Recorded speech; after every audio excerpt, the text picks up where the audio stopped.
What's one piece of advice that you've received that you've really held on to and helped shape your career?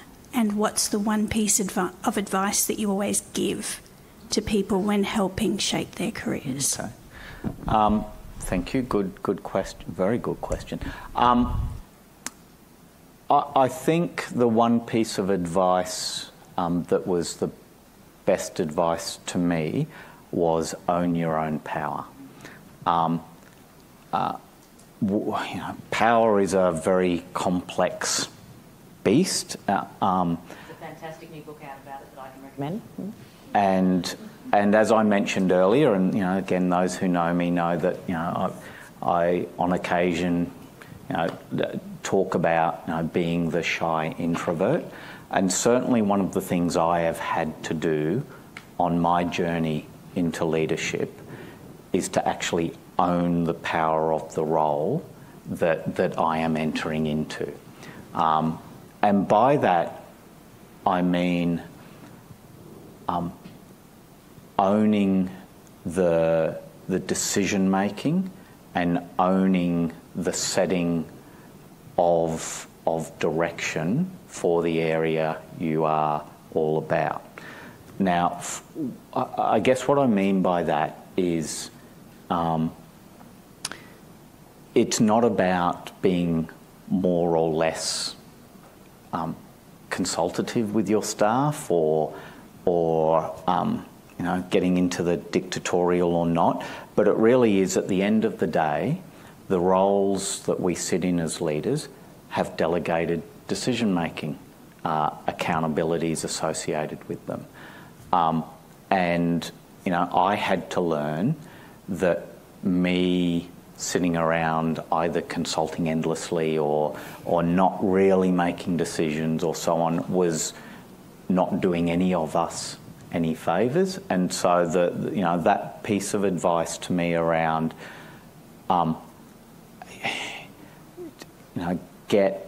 understand your relationship to the power of the role you are in, and a small p, not a capital P, was one that was very valuable to me, and I still to this day, sometimes grapple with, but nonetheless, it was a very sage piece of advice given to me.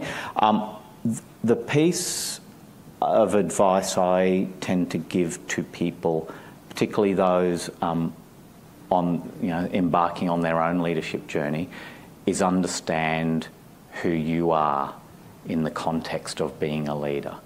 And again, this probably reflects in a sense some of the journey I went on about thinking there is a particular style or approach of leadership that works and that is the answer.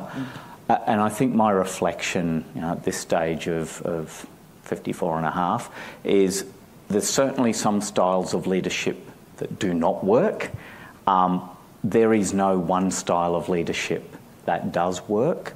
And that's where, for me, that word around authenticity always has value, because it's about bring yourself as who you are to your leadership role.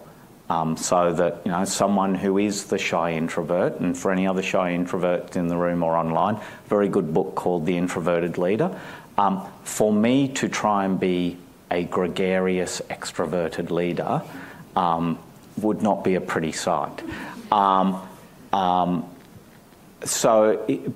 for those who are gregarious and or extroverted, absolutely. So it's about understanding who you are and what you bring to the role, because we all, the different, again, many different dimensions of personality, but we all bring something different to our jobs that we do every day. Therefore, we bring something different to our role as leaders, and they are all something valuable in that sense. And there is no one successful leader mould, in my view.